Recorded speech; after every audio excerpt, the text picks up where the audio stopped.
Imagine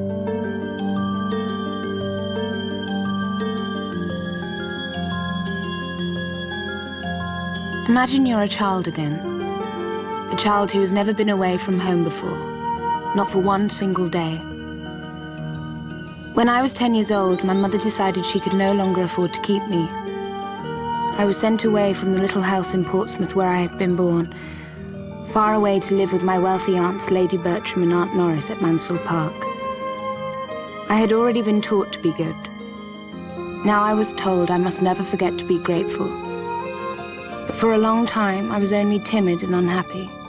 We should no doubt prepare ourselves for an ignorant child with vulgar manners. But these are not incurable faults. I trust you approve a well-disposed girl with more sense than our poor dear sister. Our sister has enough sense to send her daughter to us. Being with her cousins will be an education in itself. I only hope she'll not tease poor Pug. I've but just got Julia to leave it alone.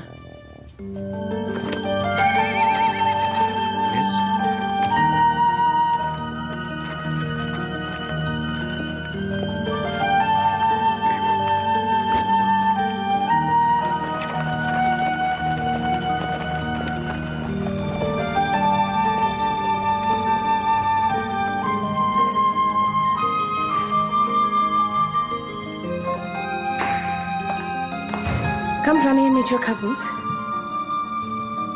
This is Mariah, and if I were to teach you nothing, still you would learn to be good and clever from her. Julia, Tom, and Edmund. How do you do? How do you do?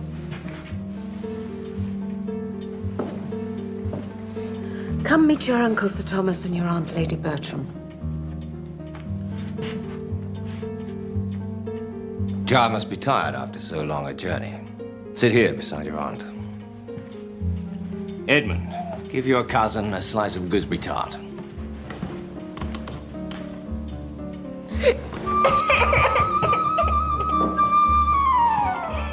This is not a very promising beginning.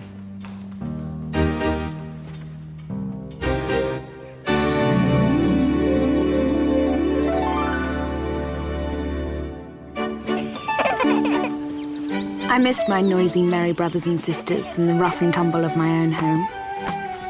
No one meant to be unkind, but I was the poor relation, and I was often made to feel it.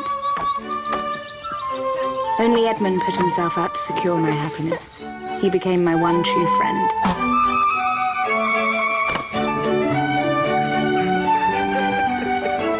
And as the years passed, I came to love him as more than a cousin.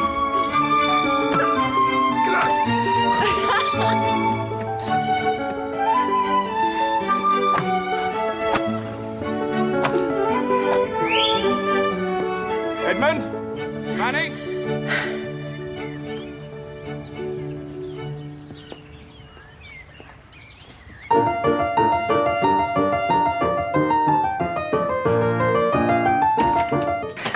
Excuse me, Aunt Norris. Sir Thomas wishes to see us. I'm not at all happy at having to leave Mansfield for so long, but it cannot be avoided. Our affairs in the West Indies do not prosper. I expect you to behave with proper decorum while I'm away. Of you, Mariah, I ask only that your marriage to Mr. Rushworth should not take place before my return. Then your return cannot be too soon for me, Sir Thomas. Julia, I give you over to your Aunt Norris' care. Edmund, I believe I may trust you to your own judgment. Yes, sir. Tom, here is the chance to prove yourself. I hope so, sir. Ah, Fanny, there was something I meant to say to you. Should your brother's ship be in England, I hope you will invite him to Mansfield. Yes, sir. Thank you, sir. I had hoped when he would find his sister at 18 much changed from his sister at 10. But I fear he will not.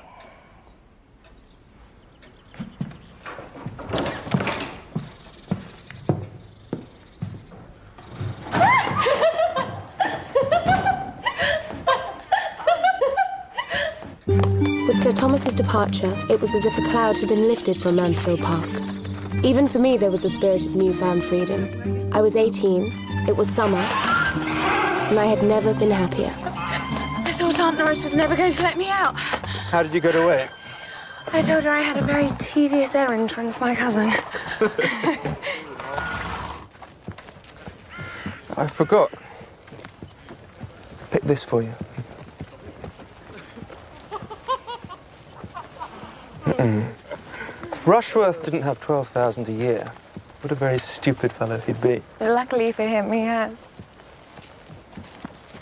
I've had a letter from my brother Tom. He's staying on in town. Just what my father was afraid of. Tom's whole life has turned into one long party. I'm left to deal with everything. Oh, I think it suits you very well. Besides, it's not all work. And I know this doesn't count. But I was never happier. I'll race you. Come on! In my innocence, I imagined I would be happy always. Then with the sudden brilliance of lightning, fresh from the pleasures of London's fashionable society, Mary Crawford and her brother Henry arrived in our lives. Life at Mansfield Park would never be the same again. What fine neighbours we have. This is where we shall begin, with the Bertrams. A county with such a house in it cannot be all deadly dull. That will depend on the deadliness of its occupants. There are 4 children. No, no, children, please. All now grown up and highly eligible. There is a younger son, but for myself, I have chosen the elder. The heir? You always do. Even I couldn't think myself thrown away on the eldest son of a baronet. So, dearest Minx, what is your strategy? Tut-tut. No strategy, only the use of our natural powers. Now they are doomed. And you, Henry? You shall marry the younger Miss Bertram, the beautiful and eligible Julia. We've been in a bad school for matrimony. That I will allow. Marriage, as we've seen it, is all deceit and disappointment. Oh, then there's at least one advantage to bad schooling. Are we not more likely to deceive than to be disappointed?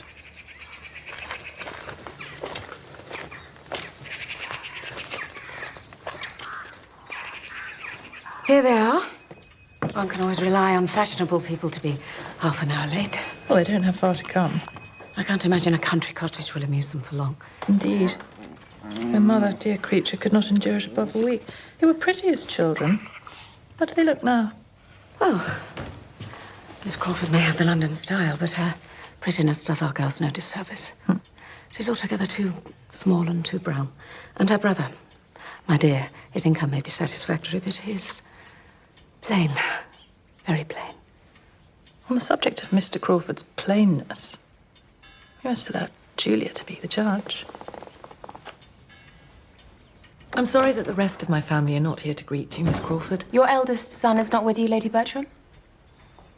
Since his father has been gone, Tom prefers London or Newmarket to Mansfield. I do feel for you, Lady Bertram. Has Sir Thomas encountered difficulties in Antigua? It is, I believe, extremely hot. Circumstances in the West Indies are much less favourable than before, Mr. Crawford. I did not at all like to have Sir Thomas leave me, but I have been astonished at how well Edmund supplies his place in carving, in settling with the servants. I take his advice in everything. Well, then perhaps Mr. Bertram may advise me. How might I advise you, Miss Crawford? I'm assured that my harp has arrived safe in Northampton. But do you think I can hire a cart to convey it here? No, I cannot. You would find it difficult, Miss Crawford, to hire a horse and cart just now, in the middle of harvest. I expect I should understand you in time.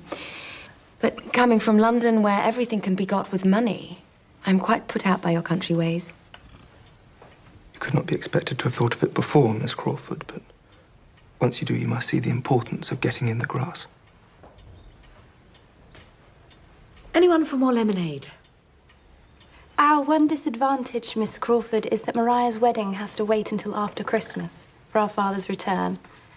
January is a very disagreeable month in which to marry. It is surely the most difficult month in which to make such a long sea voyage. Though I have taken certain measures to spare Lady Bertram the worst, by ensuring that I am the first person to be acquainted with any fatal catastrophe. Well, my stepfather, the Admiral, ma'am, once made a winter crossing in such mild weather that the voyage took a whole month longer than expected. In Sir Thomas's case, We will hope for a happy compromise between speed and safety. How very well you put it, Mr. Crawford. Indeed. And if it is Sir Thomas's fate never to return, it shall be particularly consoling to see our darling Maria settled in such a great match.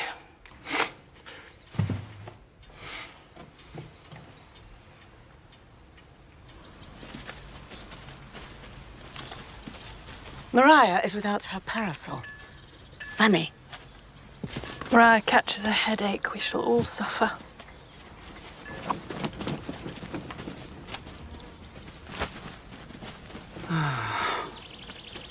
This is perfect. I'm tempted to call it too perfect. If this were mine, I would introduce an element of the unexpected, of romance. A ruined castle, perhaps. We have no castle to ruin, sir. It is only pretense, Miss Julia. One builds and ruins at the same time. Allow me. Allow me.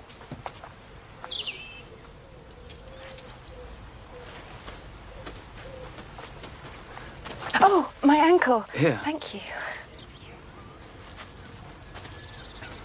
One is reminded. If Mansfield were mine, I should add a folly.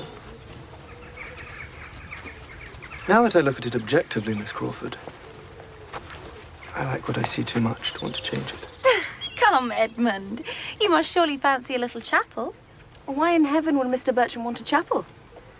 Does he enjoy forcing ladies out of their bed early in order to kneel on a stone floor? Especially unpleasant if the poor chaplain isn't worth looking at. I am shortly to be ordained as a clergyman, Miss Crawford. Well, then you must forgive my pleasantries, Mr. Bertram. I did not know.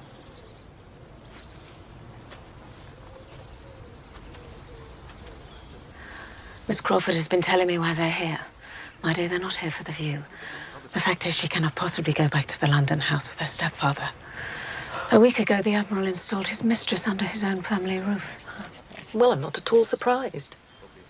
Well, I have the highest regard for the Navy, but, well, one has only to think of Lord Nelson. Very disagreeable birds. I rather think Julia's ready to be fallen in love with. You're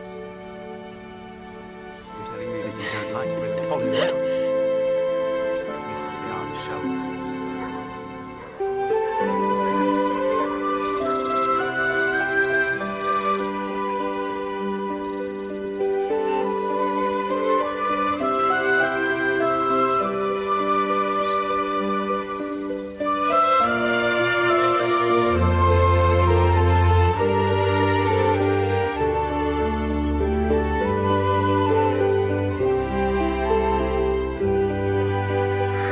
I like your Miss Bertrams exceedingly. They give themselves no airs. No. Their vanity is in such good order, they seem quite free of it. Last year's style, of course. They're not hurt by what they don't know. And you like Julia best? Ah, yes. You know, when we arrived, I mistook little Miss Price for a servant and gave her my hat. Do you really like Julia best? Maria is generally thought the handsomer. So I should suppose. Poor Julia couldn't choose her nose. If she could, I doubt her taste would improve on it. But she is charming. The sisters are different, but equally charming. They are. And charmed. I think you might have popped them both under your arm and run off with them. Both. Either.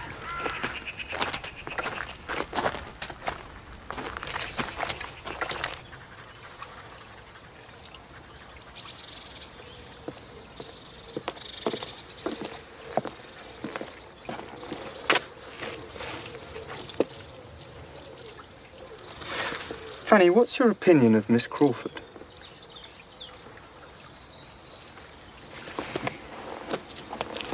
She has every virtue, a fortune, and a pretty face. She does. And? I've got a stone in my shoe. Ooh. But Edmund, does she truly hate to pray? Does she really believe everything can be got with money? I think Miss Crawford talks to amuse rather than anything else. And Fanny, are you riding tomorrow? Yeah. Then I'll have the mare saddled up half an hour early. Miss Crawford wants to learn, and Jenny is much our quietest horse. You won't be inconvenienced. I'll make sure we're no more than half an hour.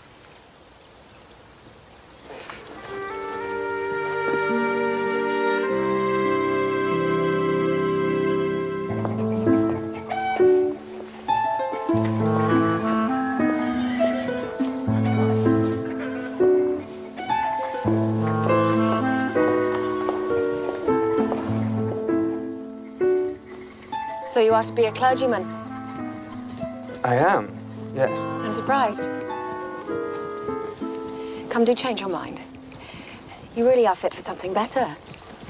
It's not too late. You could go into the law. Go into the law with as much ease as I might go for a ride. Well, usually there's an uncle or a grandfather to leave a fortune to the second son.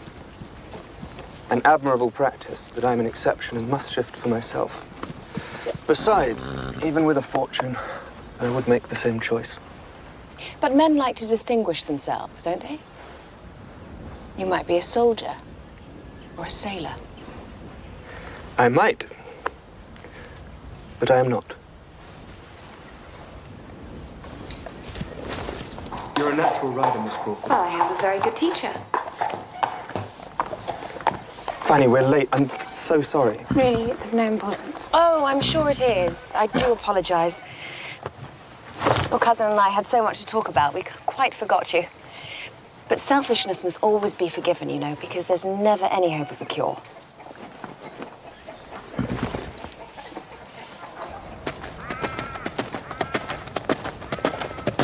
It was only a little play, Lovers' Vows.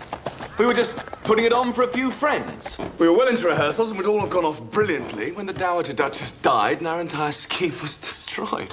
Good gracious. I mean, it's not worth complaining about, of course. Still, the poor old lady could not have chosen a worse time. If only the news could have been suppressed for the 3 days we needed. Well, she was a grandmother after all, and she did die 100 miles off. I'm sure you're very much to be pitied, my dear. But all is well, ma'am, for now Mr. Bertram is to take the Baron, and I am to be Count Cassel, ma'am, and come in 3 times and have 42 speeches, which is no trifle. Ah, Miss Crawford. Delighted. Mr. Bertram. What do you say, Edmund? Small, dark, and bright. We have our Amelia. I'm engaged and dismissed in one breath. It's been a great while since I trod the boards. Today, I feel as if I could be anything and everything. I am of some use, I hope, in preventing any unnecessary expense. Come, Fanny. It is a shocking trick for a young person to always be lolling upon a sofa. You really must learn to think of other people. I'll never have these curtains finished in time for the performance. You're not seriously putting on the play here. Well, certainly we are. Why not? Look, it's a slight piece, I know, but... Do you think this is too modern? Where's Mr. Crawford? I want his opinion. For one thing, we know Father's on a return journey now and in constant danger. For another, yes. And if we can keep my mother's spirits up, I shall think our time well spent. It's a very anxious time for her. What is it? What? I was not asleep. For another, you have asked Maria to play the mother of an illegitimate child. Oh, do not act in anything improper, my dear. Sir Thomas would not like it. You know Father wouldn't like his grown-up daughters to be acting. I know my father as well as you do. I'd imagine no one in this house can see or judge but you. Perhaps Edmund doesn't realize how much I'm relying on him. You see, I'm to be Amelia, but there's no one for Anhalt, my tutor. If anyone should play it, it's you. He is a clergyman, you know. Then I'd be sorry to make him ridiculous with bad acting. We can manage perfectly well without you. There's no need for you to take part. I have no intention of taking part. Only don't expect to govern everyone else. No doubt you will decide in time. When you do, pray let me know which of you gentlemen I have the pleasure of making love to.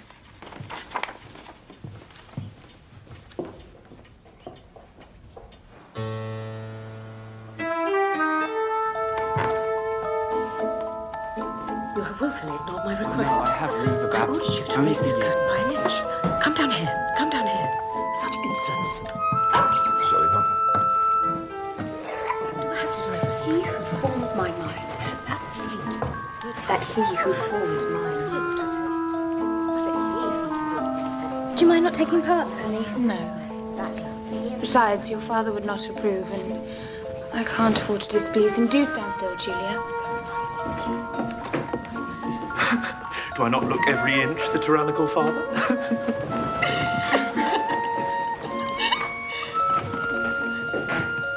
Fanny, I want your opinion. Yes. Edmund!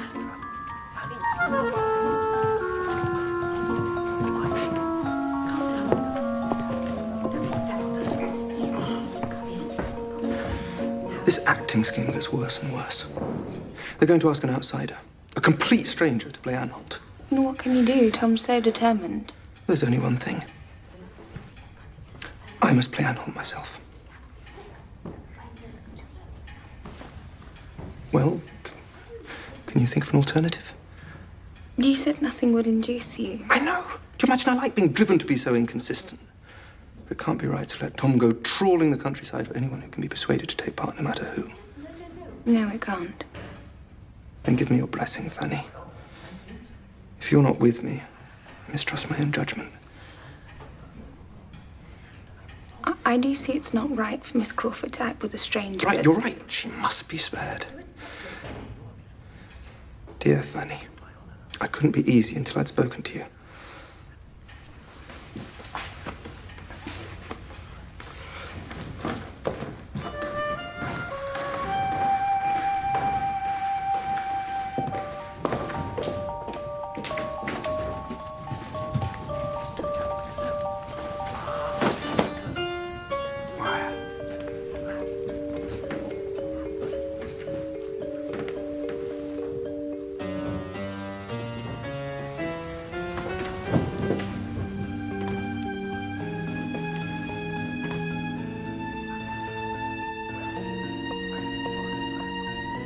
Are we not made for one another? Tonight I can be only one thing, Mariah. Tonight I am your lover. Or I am nothing.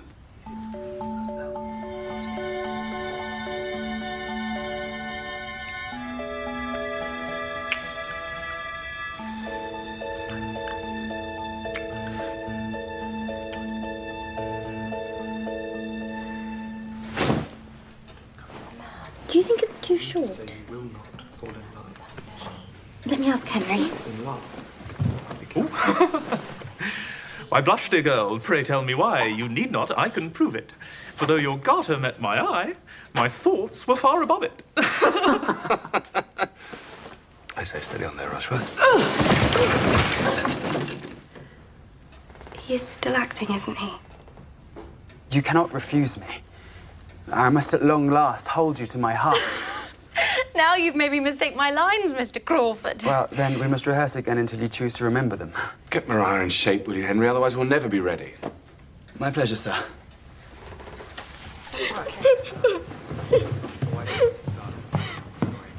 Now what have you done, Fanny? If all you can do is make mischief, we're better off without you. To see such a short, mean-looking little man set up for a fine actor is ridiculous. Here. Would you like me to hear you, Mr. Rushworth? Oh, yes, if you'd be so kind.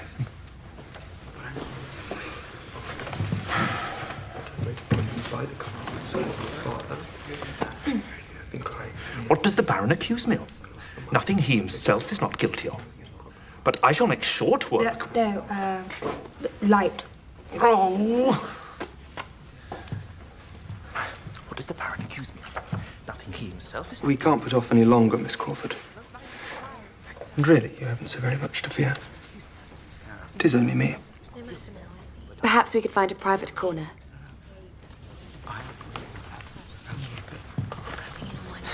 You see how it is, Miss Price? I cannot for the life of me remember it. You have the first line perfectly, Mr. Rushworth. But, Miss Price, I have 42 of them. When Julia speaks, I cannot recognize my cue. Miss Price? I do not wish to blame you, Yet I can hardly call it ladylike of you to visit me here alone at night. My dear Mr. Anholt, allow me to speak my heart, to tell you that I love you, that I've loved you since first I set eyes on you. The stage directions say, Amelia takes Anholt by the hand and looks into his face.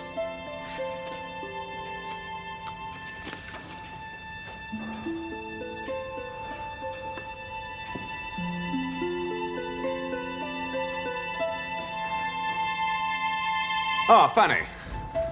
Excellent. Julia won't do it. Come on. This is your big moment. You are to be the cottager's wife. Me? No. I cannot play a part. Yes, yes, you can do it well enough for us. You mustn't let us down, Fanny. When do we ever ask anything of you? You cannot be so ungrateful as to not do your cousin's wish. Yes, do help us out, Fanny.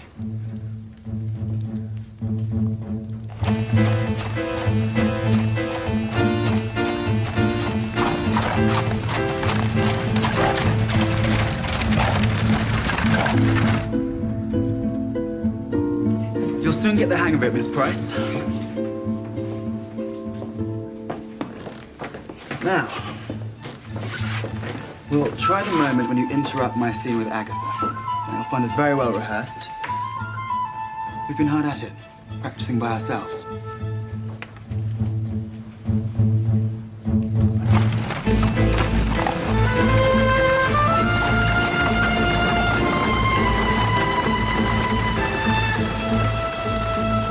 You imagine, sir, I can be shamed into a confession. Yours is a vain conceit. Your accusations are enough to make my blood boil.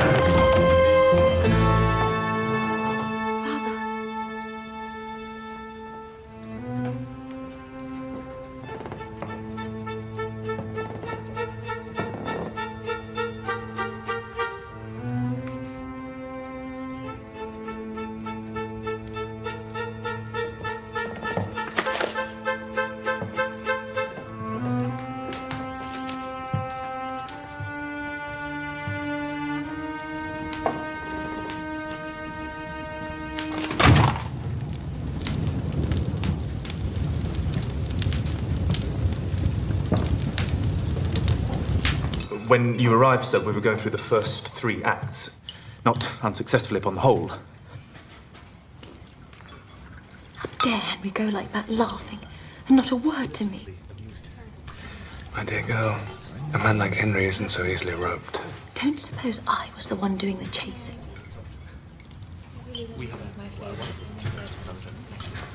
We had hoped, sir, to beg your indulgence. As inexperienced players. My indulgence shall be given, Tom, but without the play acting.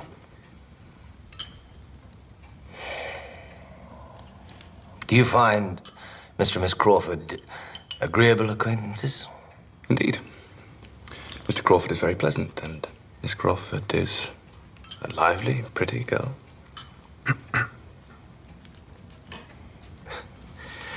I do not say he's not a gentleman, considering. But, as your father cannot fail to have noticed, he's too short to be considered a well-looking man. But Father, you've not told us the outcome of your stay in Antigua. I'm happy to say our affairs in Antigua do now prosper. I hope you won't mind my asking, sir. But now that you have lived amongst it, do you believe slavery can continue in the same way? Our little cousin is a friend to abolition. I think, my dear, we may very well do without slavery. But without order, we are lost.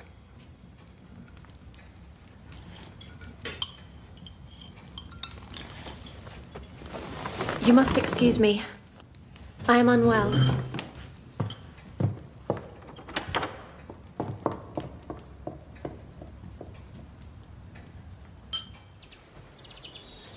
Since I've been home, it has occurred to me that Mr. Rushworth was perhaps accepted on too short an acquaintance.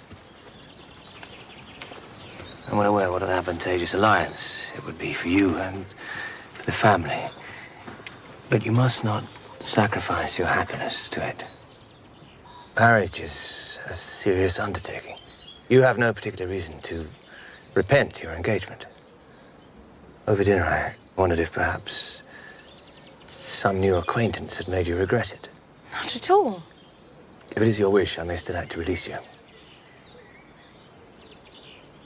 It's not too late. You must be perfectly open and sincere with me. I thank you, sir, for your most generous attention. But I assure you, you are mistaken. I have the highest regard for Mr. Rushworth's character and disposition. I am honoured by his status and his fortune. What more could I wish for?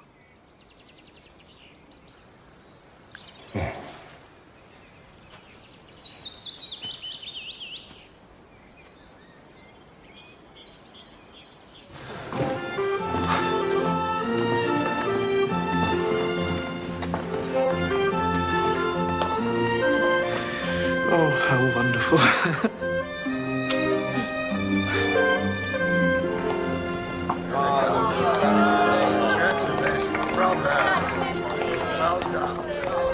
It is my greatest glory, Miss Crawford, to take a little of the credit for bringing the admiration of Mr. Rushworth for our dearest angel Maria into effect.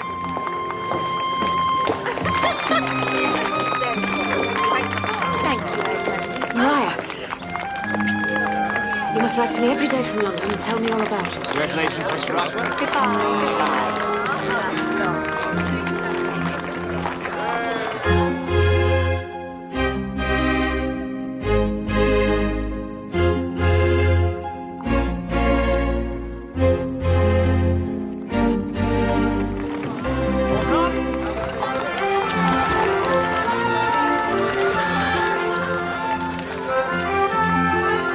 Look after your sister, Julia. I'll wait for London. Weddings are such a bore.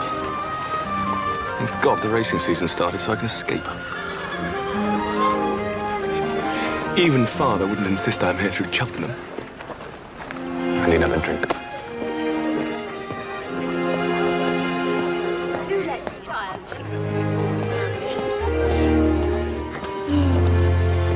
You sighed, Miss Crawford.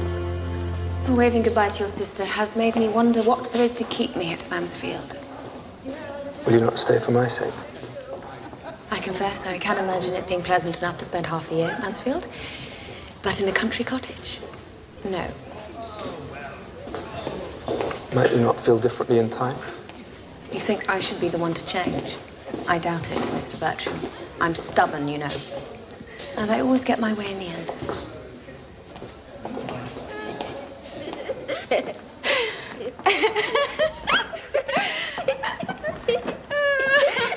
Miss Price, I am come to visit the scene of the crime.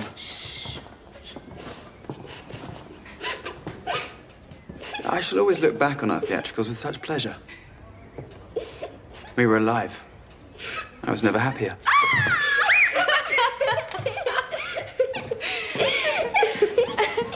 Don't you think we're unlucky, Miss Price? Don't you think fate might have indulged us with another week? No, I don't. I think everyone indulged themselves enough.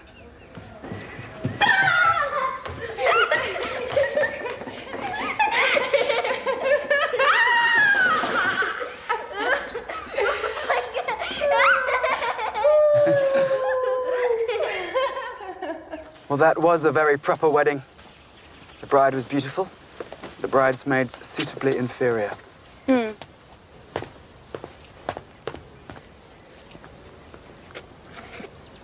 Mary? Well, how is young Bertram? I scarcely spoke a word to him all day. Edmund is as ever Edmund was, determined on obscurity. He will not change his mind. He's soon to be ordained. His living will be 700 a year. Oh, well, I'm glad he'll be so well off. A very pretty income to make ducks and drakes with. You would look rather blank, Henry, if you were limited to 700 a year. Perhaps, but all that is comparative. Exactly. And then, until we came here, I never imagined a country cottage could have so much the air of a gentleman's residence. In fact, I've made up my mind to stay longer. Henry, what are you up to? I fancy having Miss Price fall in love with me. Fanny? Oh, what nonsense. Haven't you noticed the wonderful improvement in her looks? Look, the truth is there's no one else for you to notice, and you have to have someone. Well, perhaps a little bit of love might do her good. She's very sweet, and I will not have you make her unhappy. Really, I couldn't bear it if you were to turn out like our stepfather. All I'm asking is to make a small hole in Fanny Price's heart.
Fanny!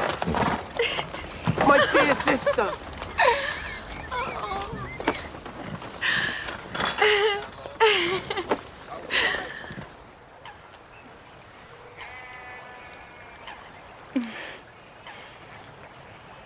I chose it for you in Sicily. Thank you. Oh, William, you can't imagine how much I've missed you. Have you? But you are happy in Mansfield, aren't you, Fanny? They are kind to you. Yes, they are kind. And of course, I love them all as I should. But my only real friend is Edmund. Edmund, yes. In your letters, you spoke so often of Edmund, I was quite jealous. I thought he'd taken my place. No one could ever do that. Besides, what I feel for Edmund is... it's different. He isn't my brother.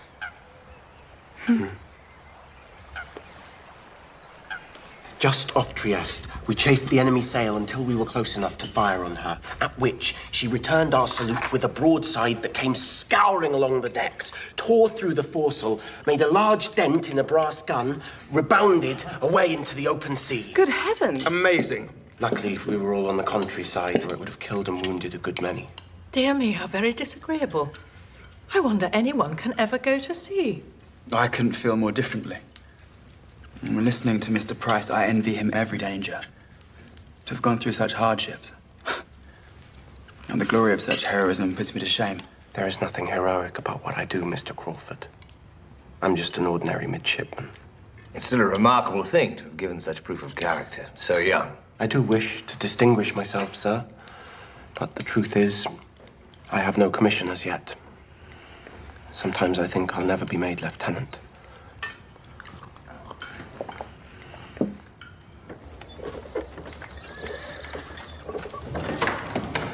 William. Good morning, sir. How are you enjoying your stay at Mansfield Park, young man? Very much indeed, sir. But I only have 2 days left.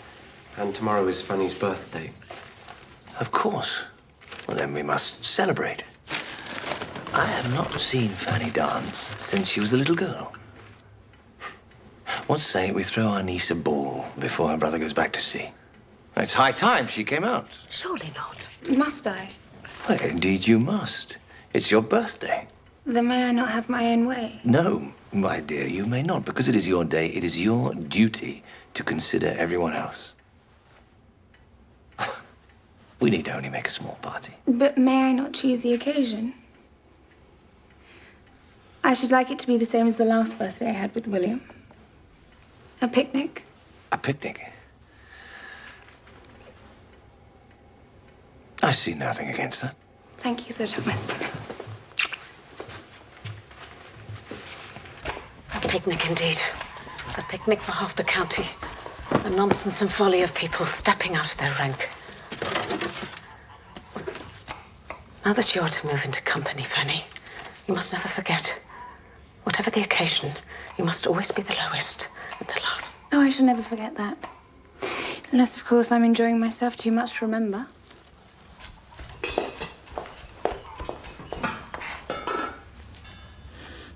I thought it might look well with William's cross. This is beautiful. How can I ever thank you? Oh, by accepting it for what it is, a token of love from one of your oldest friends. What can I do? Miss Crawford has also sent me a necklace. Miss Crawford has given you a necklace? Then, my dear Fanny, you must wear it. Well, I don't want to. And anyway, yours is far more suited to my cross.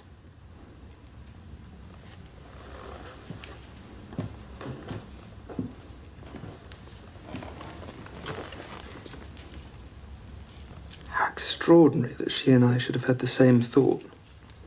She shows her affection for you, whereas to me, she seems determined to torment me.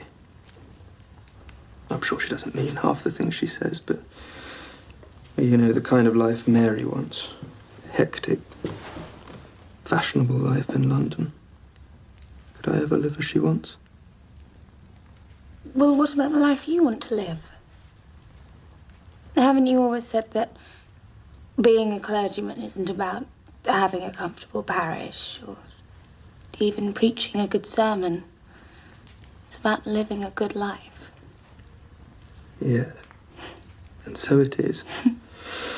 But enough of my problems. Tomorrow is your day. Then you must indulge me, Edmund, and see it first as I prefer.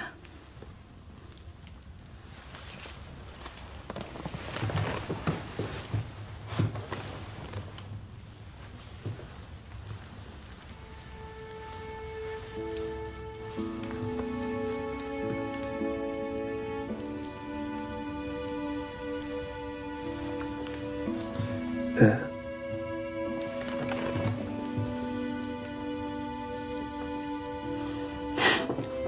It could not look better.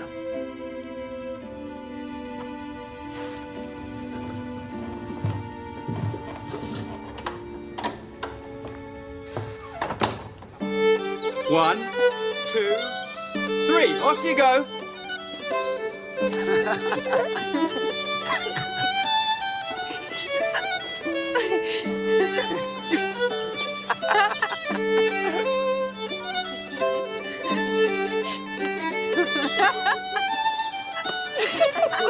It's Mary, Miss Crawford. You are mistaken, Mr. Bertram.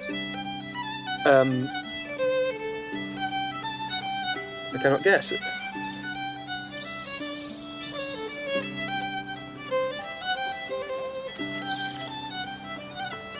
It's Fanny.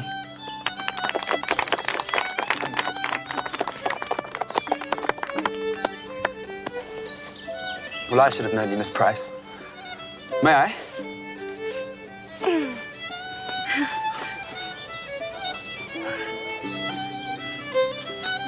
One, 2, 3.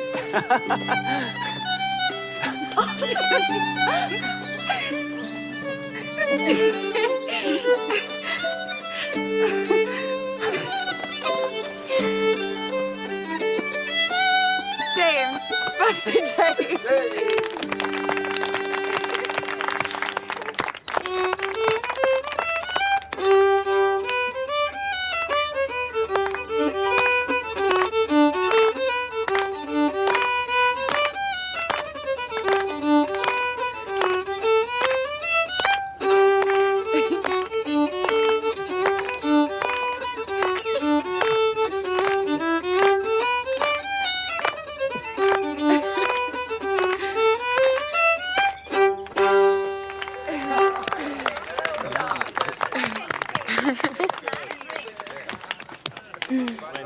My dear Fanny, with your cousins gone, you're quite the centre of attention.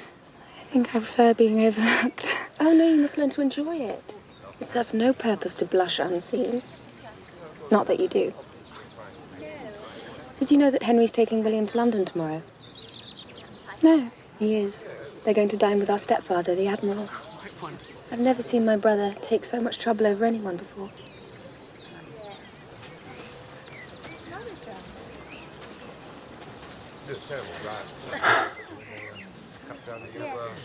Miss Price, might I engage you for this dance? I've asked the musician to give us Portsmouth. It's your place to open the dancing, my dear. Please, sir, must I? It's your day, Fanny.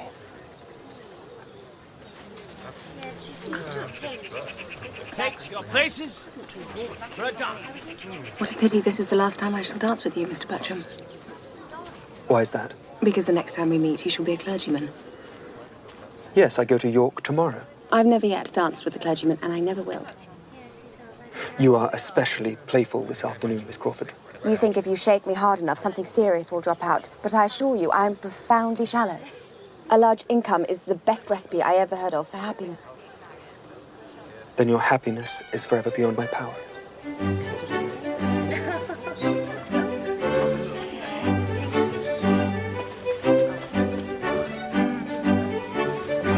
Come, Mr. Bertram. It's not too late. Do change your mind. For me.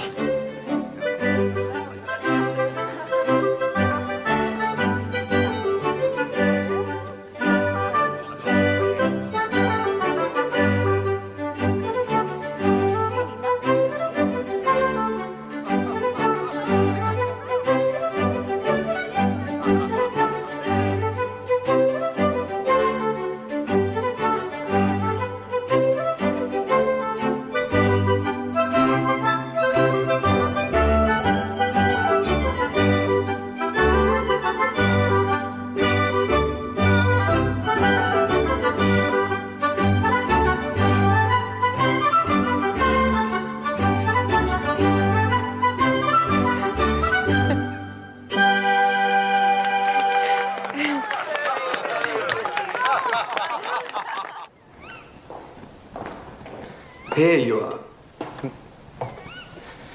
My uncle has advised me to go to bed. I'm sure you've never been up so late in your life. I am worn out with civility. Talking all evening with nothing to say. Look, Edmund. How lovely it is. Yeah. And how lovely you are tonight, Fanny. You've always disliked praise the way other women dislike neglect. But tonight I think you don't mind being told you've grown up into a pretty woman. Must be Henry's doing. Don't think I didn't notice how much you enjoyed dancing with him. Yes, I've been obliged to enjoy myself quite shockingly.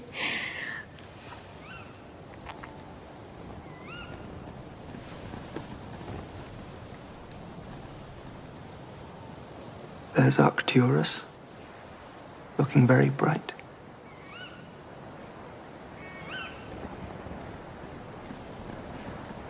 It's been a great while since we did any stargazing.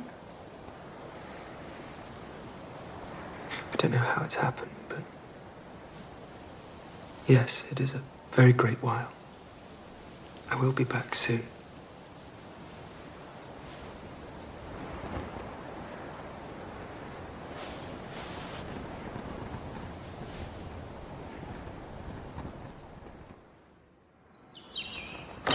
At last, a letter from Mrs. Rushworth. From Maria. Our darling Maria. My dear?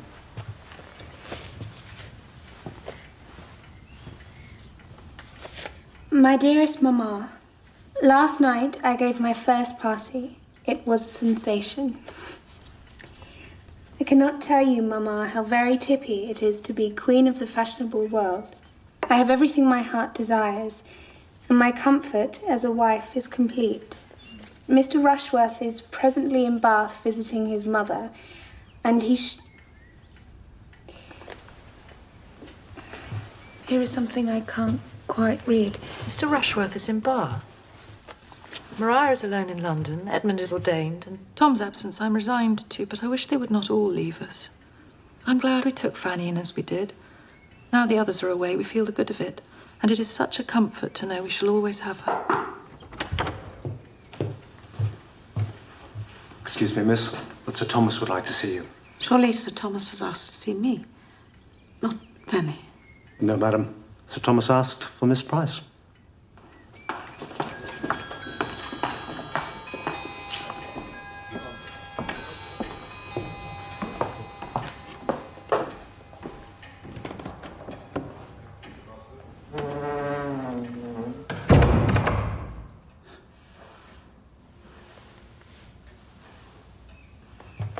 He is made.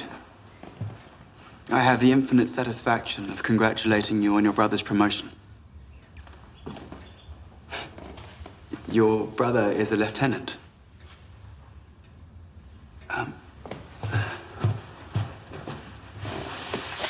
Here are the letters that confirm it. Would you like to see them? Yes.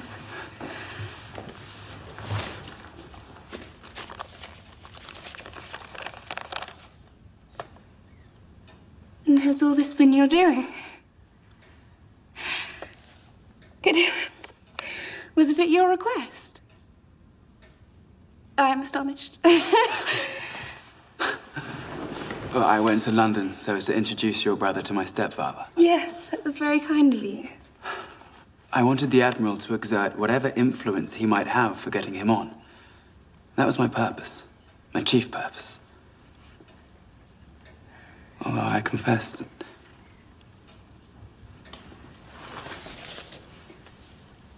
Miss Price. You are so generous. We are infinitely obliged to you, Mr. Crawford. I must go to my aunt immediately. Please. Please.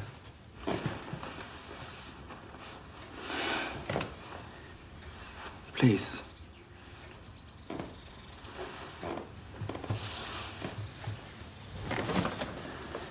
You must allow me to say what I feel, Miss Price. Feelings that you cannot have been completely unaware of. I beg you, Mr. Crawford, pray don't. At first, I saw only your sweetness, your grace, your beauty. No, this story. Really, I cannot bear it. Because you think I'm only playing.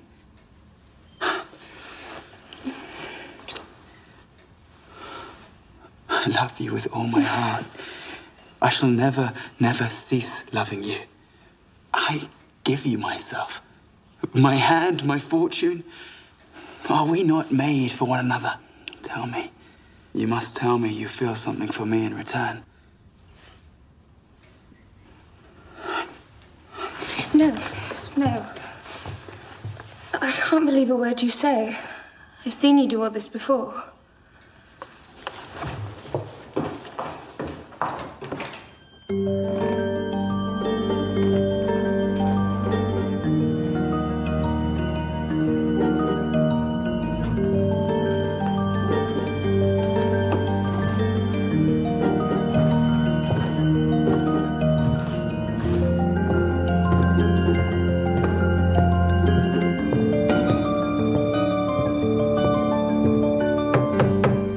Am I to understand that you mean to refuse Mr. Crawford?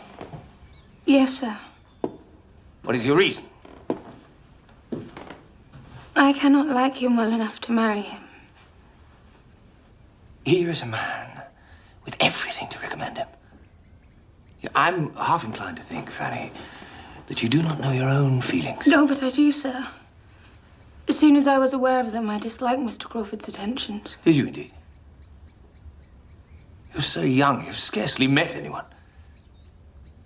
It's surely not possible that your affections are already... No. No, you think only of yourself. The advantage to your family, to William, holds no weight with you. I am very disappointed in you. You show yourself very, very different from what I had imagined. Now, you are by no means free of that self-regard which in a young woman is disagreeable beyond all else. Now, must I remind you that the luxury to pick and choose is beyond your means? You may live another 18 years in the world before being addressed by a man of half Mr. Crawford's estate and character. I do not claim that you owe me the duty of a daughter, but if your own heart can acquit you of ingratitude... I'm very sorry to make you angry, sir. But I know I could never make him happy. Then I'd be miserable myself. Now, child. Dry up your tears. As you know, Mr. Crawford is soon to leave Mansfield. He has but a short time to convince you that you might not be so very miserable after all.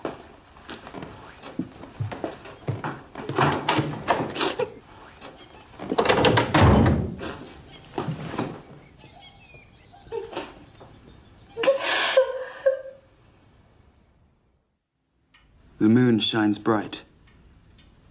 In such a night as this, when the sweet wind did gently kiss the trees, and they did make no noise. In such a night, Troilus, methinks, mounted the Trojan walls, and sighed his soul towards the Grecian tents, where Cressid lay that night. Oh, so very well read, really. It was like being at a play, was it not, Sir Thomas? Indeed, the play must be a favourite of yours. After tonight, sir, it will be. But to tell the truth, I like an audience. Did you speak? No. I don't think you've told Miss Price anything she does not know, Henry. Miss Crawford, will you join us for cards? Yes, you deal. I've often resolved to make good my neglect of Shakespeare. But it would take regular study, and I am not constant in my habits. What did that shake of the head mean? Nothing. You shook your head when I said I am not constant. Perhaps I thought it a pity you don't always know yourself as well as you did in that moment. You have spoken. Hardly to please you. But it does please me. If I don't understand your opinion of me, then how can I improve on it? And you know I'm going back to London. And you expect by the end of the week I shall have forgotten you. Believe me, you're quite wrong. You are cold. I intend to be quiet. For you. Funny. You up? My game. Oh, very well read. Well done.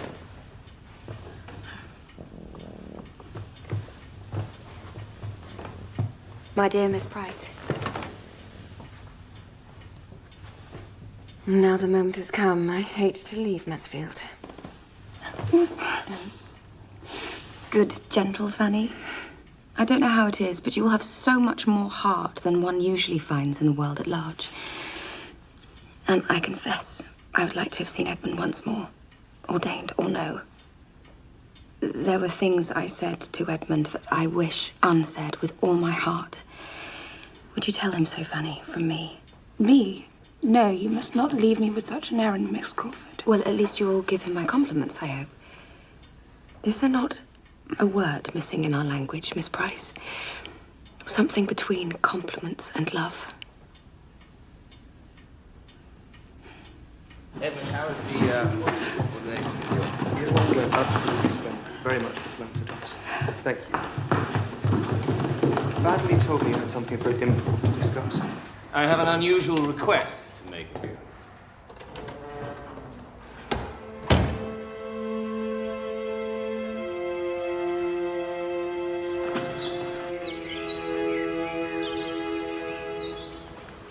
The Reverend Bertram. How well it sounds. Congratulations. Thank you. Stayed away so long, I thought you were never coming back. Did Sir Thomas send for you? No. The reason I stayed away so long was to avoid Mary. Only to run into the Crawfords just as they were quitting the village. You know, if I hadn't, I'd never have seen Mary again. I'd quite decided to forget her to end the whole torturous business. But seeing her just now, her manner to me was so very sweet. Her words so simple, her looks. I cannot give her up. She's the only woman in the world whom I can ever think of as my wife. She's invited me to visit her in London. Oh, And I must waste no time in doing so quickly before the habits of wealth and fashion scupper my chances. So, now I am to go away again. I'm sorry, Fanny. I promise I'll write as soon as I have any news. And anyway, I gather it's you I have to thank for their delayed departure. Fanny? What can I say? I'm sure we'll think very differently. That's true, I think Crawford's proposal a highly desirable one. If you can return his affection, but Fanny, if you can't, of course you mustn't accept him. I was afraid you'd blame me. Blame you? Your conduct has been faultless. But I can see you might wish to love him, the natural wish of gratitude, if nothing else. And you know, my father thought he detected some little thaw in your feelings. No, he was mistaken. I promise you, he was mistaken. Oh, well. Nothing Edmund could say had any influence over her. She will not have him. I'm not surprised. It's something about Fanny I've often observed. She does not like to be dictated to. Fanny is very young. A period of reflection may be all that's required to bring Fanny to a more sober appreciation of Mr. Crawford's offer. I propose we leave Fanny behind when we visit your mother. Oh. It will involve a small sacrifice on your part, my dear. For 3 weeks? But I presume on your goodness to allow it. Of course, if Fanny were to marry Mr. Crawford, I should not dream of missing her. Never mind the loss to me. And I tell you what, if she does, and this is more than I did for Mariah, next time Pug has a litter, I shall give her one of the puppies.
My dear cousin.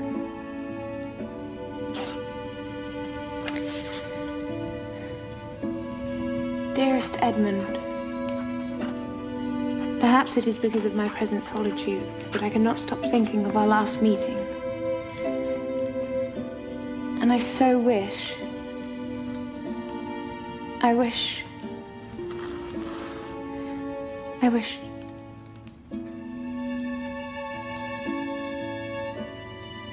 I did not mean to say you should not hope.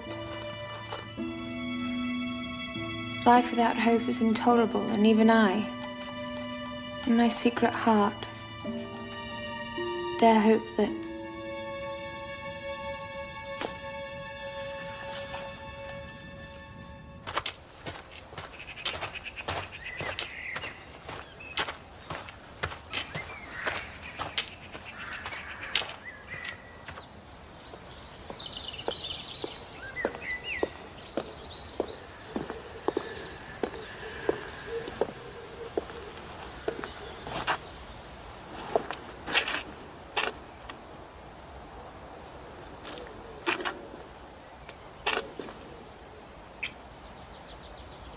Forgive me for calling like this unannounced.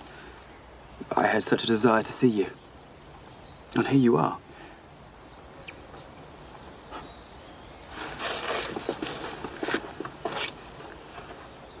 You are tired, Mr. Crawford. Oh, I've been too much in society. And I too little. Well, then we are equally in character, Miss Price. Shall we walk?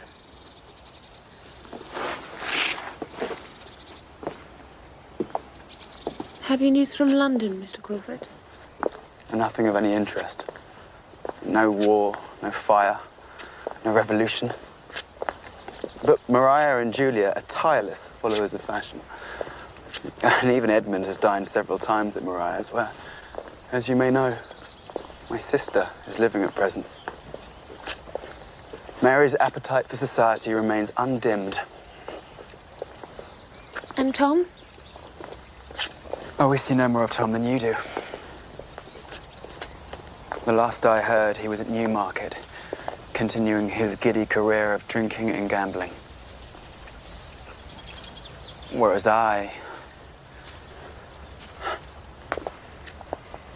Mansfield has spoiled me for anywhere else.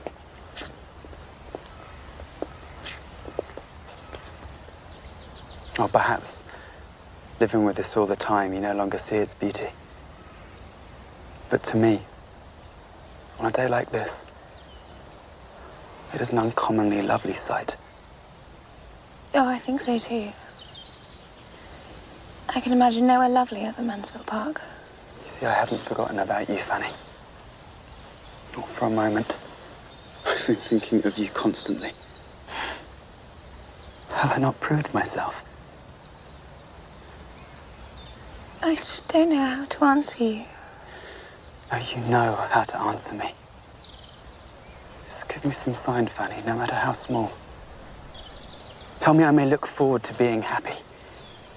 Help me, Fanny. Guide me. I can't guide you. We all have our best guides within us. If only we would listen.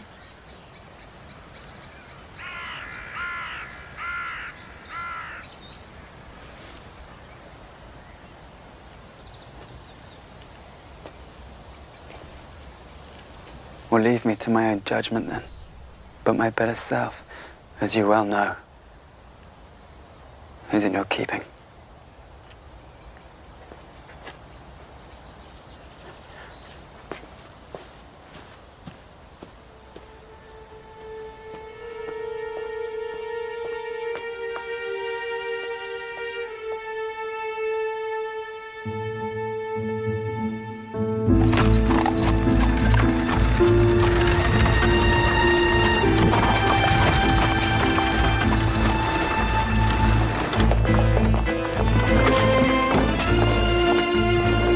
Please be gentle with him.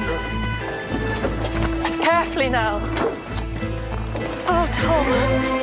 Tom, my dearest boy. Get inside and then straight up to his room. Gently, gently. Careful.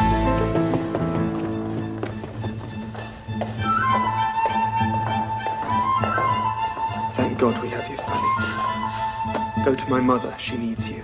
Tom is extremely ill.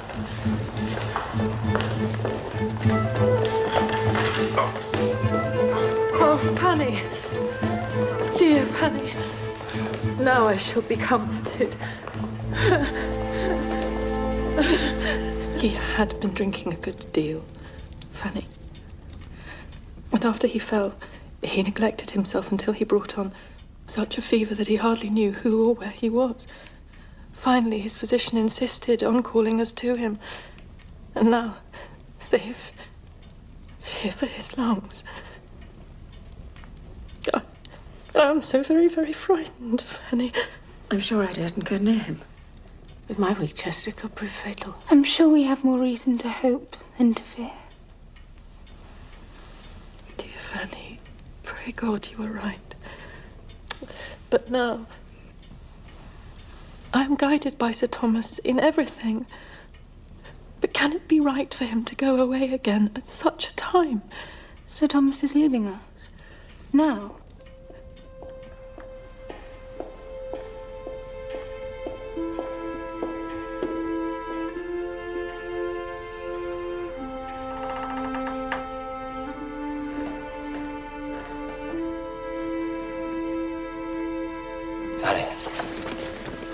Yes, Uncle.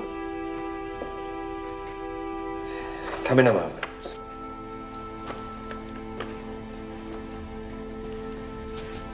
Are you unwell, sir? No, not unwell.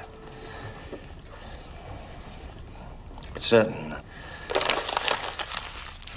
business affairs take me to London. Edmund knows I'm going, but not why, and I will not add to my wife's unhappiness unless it becomes absolutely necessary to do so. I rely on you, Fanny, to take care of her.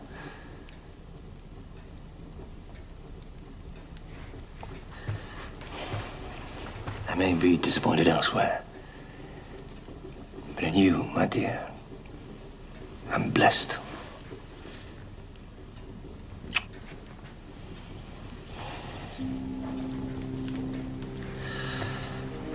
As for Tom, we can only hope and pray.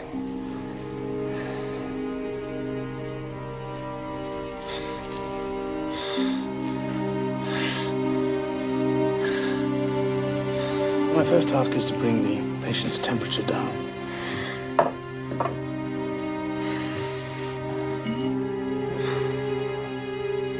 Once these little handmaidens have done their work, we may be more optimistic.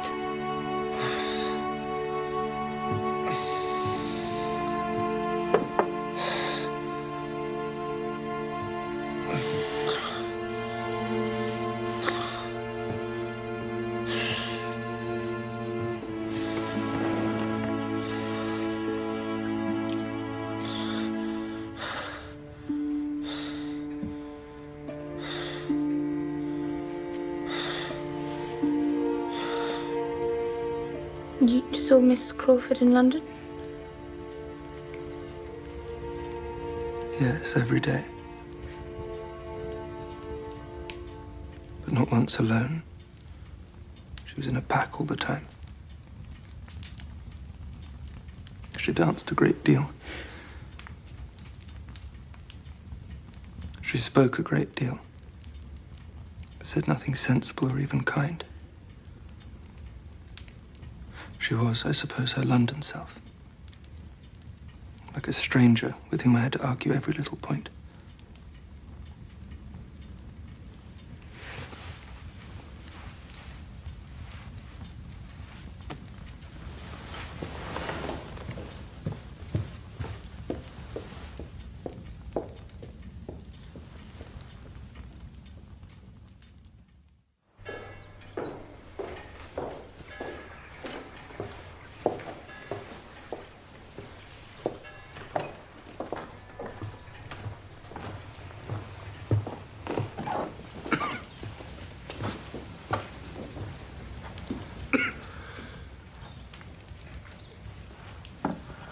Can I do anything?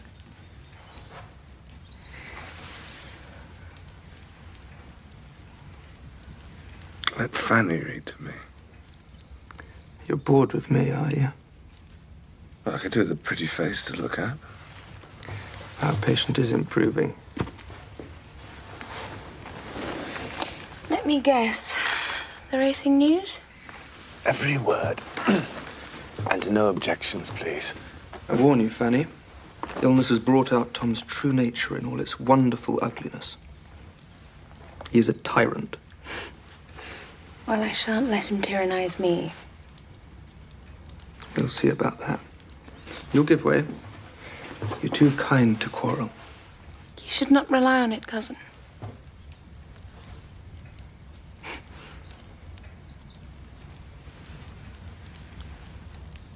Fanny is the best girl alive.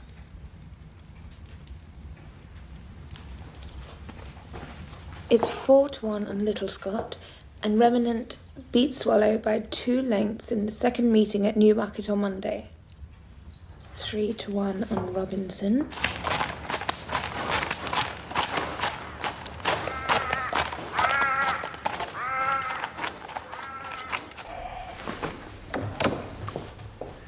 Ah, my dear. Yes. Where's Edmund? In the breakfast room, sir. With your aunt? Yes. I shall be with you in a moment.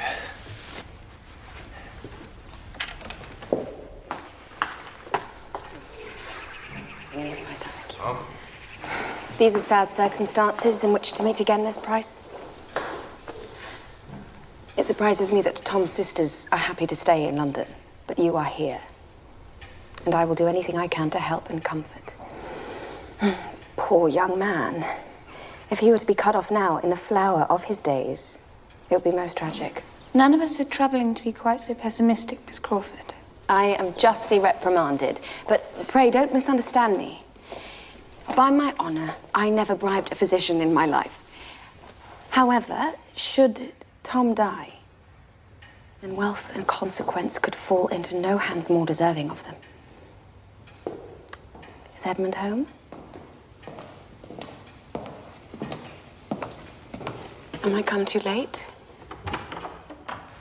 I need to talk to you all, Miss Crawford. This concerns you, too.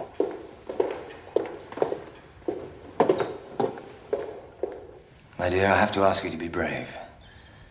I'm very sorry for it. Julia. Julia is safe with our cousins at Richmond. Oh. Last week, I received a letter from an old friend in London. It contained a good deal to concern me about our daughter, Maria. I had no choice but to act immediately. I went to town in the faint hope that my informant might be mistaken, or failing that I might at least reverse a desperate situation. I need hardly say that I have been disappointed. Maria has left her home and her husband. No. No, this cannot be. Flagrantly, publicly, an utter contempt for our family's honor. A complete disregard for each and every one of us. She has run away with Mr. Crawford.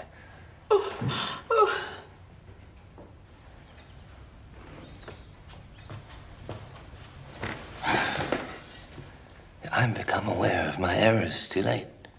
I had hoped my daughters would grow up to be good. But I succeeded only in them being good-mannered. I knew my daughter no more than a stranger. A woman whose shoulder I might brush against without any inkling of her fears, her hopes, her passions. And now it's too late. Her character is destroyed. Did you notice nothing at the time? Were they so very discreet? Discreet? If only they had been, 1 ounce of common discretion would have saved us. Saved us? Well, you don't think Henry set out to destroy the Rushworths' marriage? I don't mean to defend Henry at your sister's expense, but really, I could knock their silly heads together. I never imagined that they would really do it. And I'm sure we both thought Maria knew she'd had her penny's worth, to use the vulgar phrase, and would be content. Now, for 1 moment's stupidity, Maria has thrown away everything she gained by her marriage. Is that all you have to say? Please, don't think that I've forgotten Fanny. But foolish girl.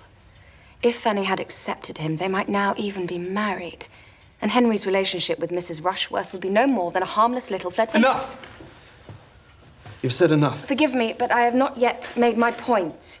Edmund, I beg you, advise your father not to interfere. You mean my father should collude in this business in the hope that Henry will marry Maria? Well, think, Edmund, think. Maria would recover some footing in society.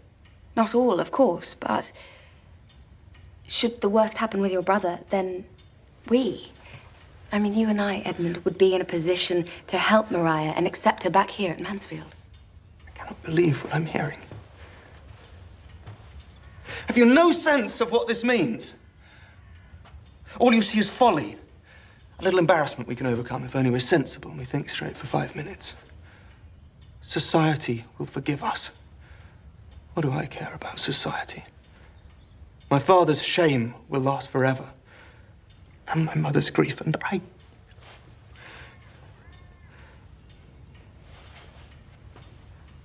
The woman I thought I loved doesn't exist. She was a figment of my imagination. So much the better, you may say. I have less to lose. But I'd have lost you 1,000 times rather than see you for what you really are.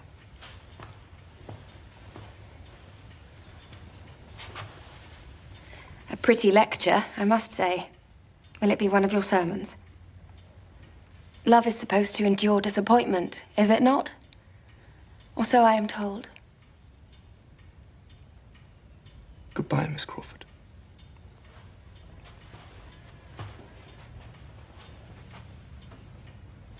I wish you well with all my heart.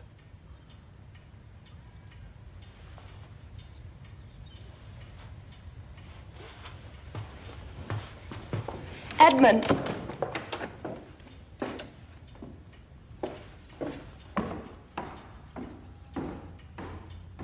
Sweet stream that winds through yonder glade, that emblem of a virtuous maid. Silent and chaste she steals along, far from the world's gay busy throng, with gentle yet prevailing fall.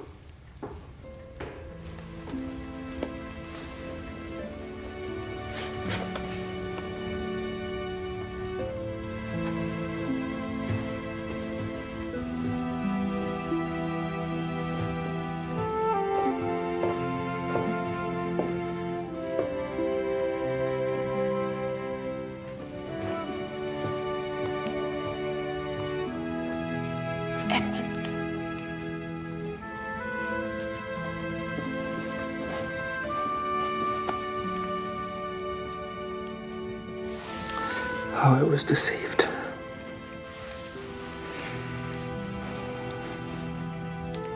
How I deceived myself.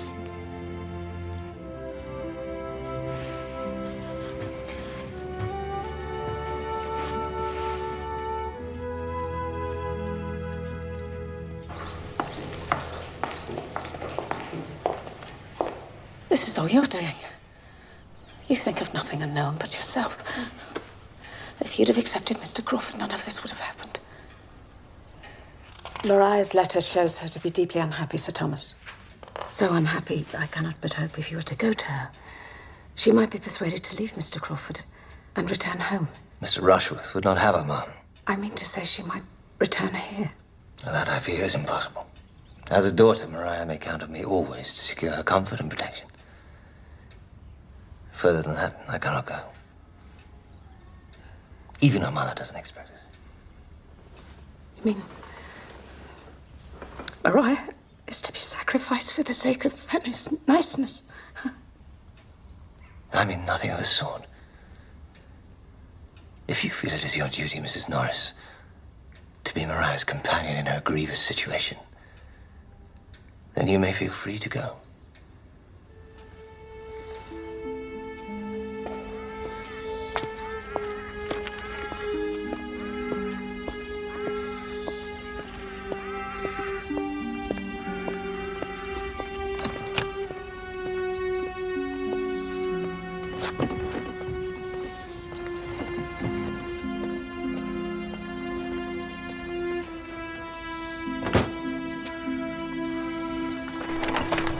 Poor Mariah. I don't know who I feel more sorry for, Mariah or Aunt Norris. That's better. A frown doesn't suit you. Fanny! Fanny, my dear, where are you? I need you.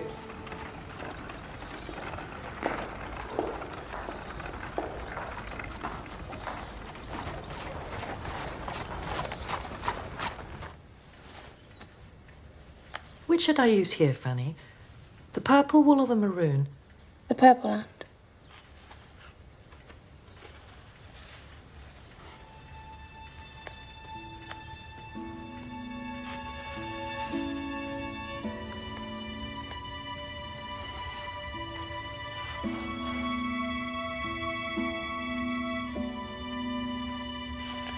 Damn it if Fenimore didn't come in last again at Newmarket.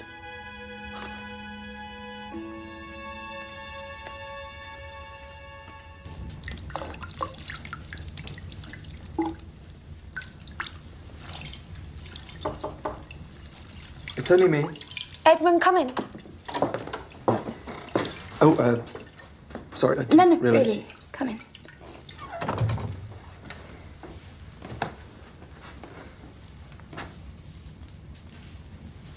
I only wanted to say, What was it I wanted to say? It wasn't about us going riding tomorrow, was it? Yes, that was it. That was it. I just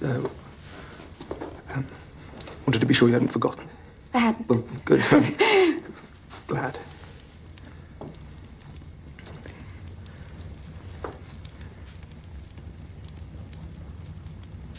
But now, Edmund, I really must go to bed. Yes, of course. Sorry. Well, then.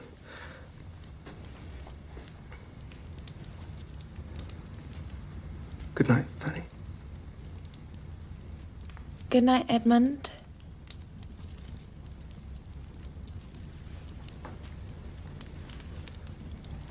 You know, I've always loved this room.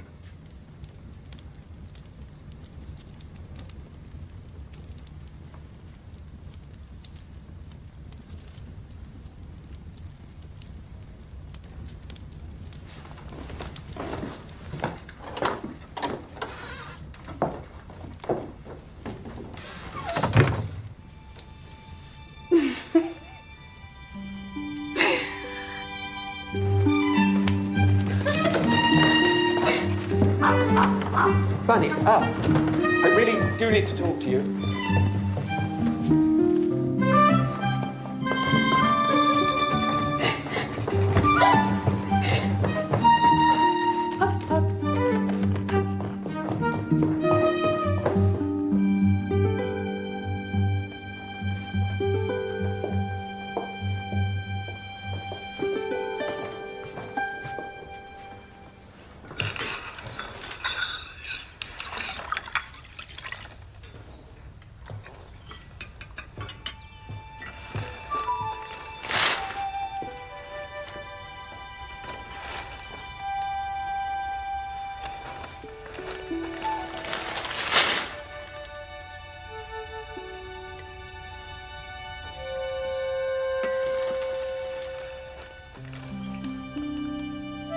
Fanny, my dear, I've quite run out of lavender. Pick some, won't you, before the sun gets too hot? Yes, Aunt, of course. And Edmund, find the scissors and go with her. Yes, of course. Edmund, if you remember, I need you to come into town with me this morning. I have several affairs with you. Not this morning, Sir Thomas. I'm sure your business can wait.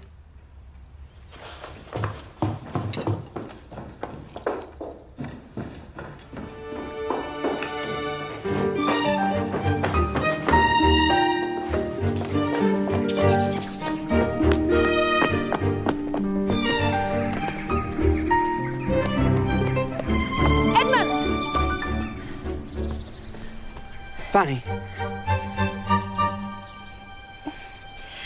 Your father. It was nothing. Lavender.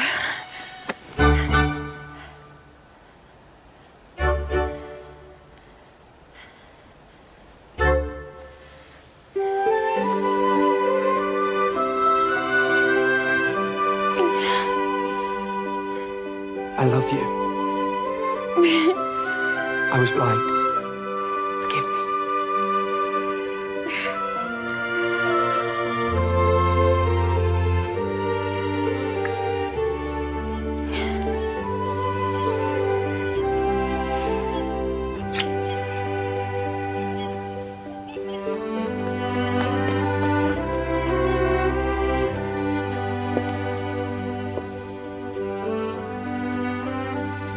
Look, Sir Thomas.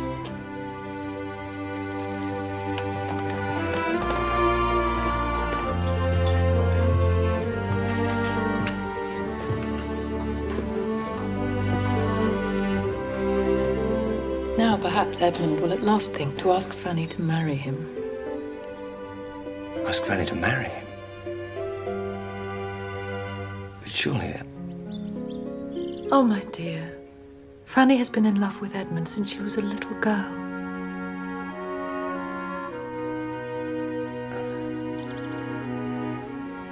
How is it the poet describes a wife, Sir Thomas?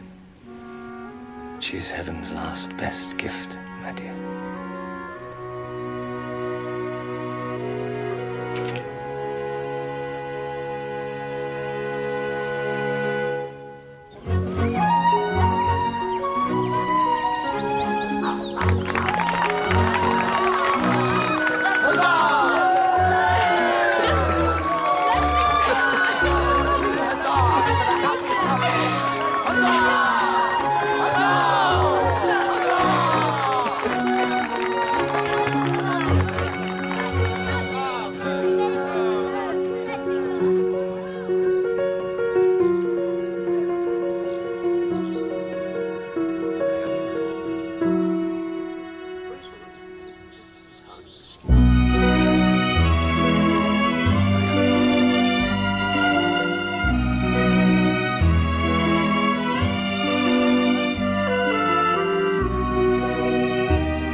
Edmund and Fanny have learned a new dance.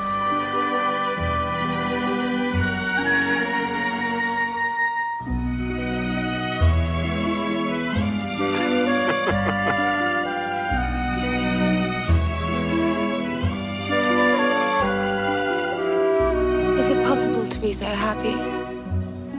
Yes. Let's make it our business, Mrs. Bertram, to be happy ever after.